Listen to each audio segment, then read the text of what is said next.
ఆయనకి ఇష్టలుగా ఉండి ఆయన చెప్పింది మనం చేస్తే ఎప్పటికీ మనం అనాథలము కాము, ఎప్పటికీ మనం ఒంటరి వారము కాదు.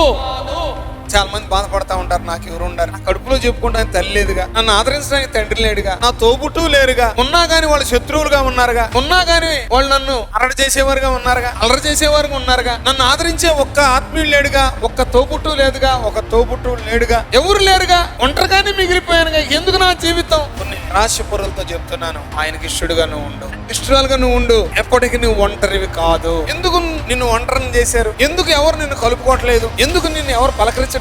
ఎందుకు నిన్ను అందరూ వెలివేస్తున్నారు? ఎందుకు అందరు నిన్ను అసహించుకుంటున్నారు? ఎందుకు నిన్ను గురించి అల్లరల్లరి చేస్తున్నారు? ఎందుకు నిన్ను ఎడంగా పెడుతున్నారు? ఆయనకి ఇష్టకరంగా నడవట్లా, ఆయనకి ఇష్టకరంగా జీవించట్లా, ఆయన చిత్తాన్ని నువ్వు తెలుసుకోవట్లా, ఒంటరివి. ఆయనకి ఇష్టమైన మనం చేస్తే ఎప్పుడు మనం ఒంటరివి కాము. ఖచ్చితంగా మనకు సమాధానం దొరుకుతుంది.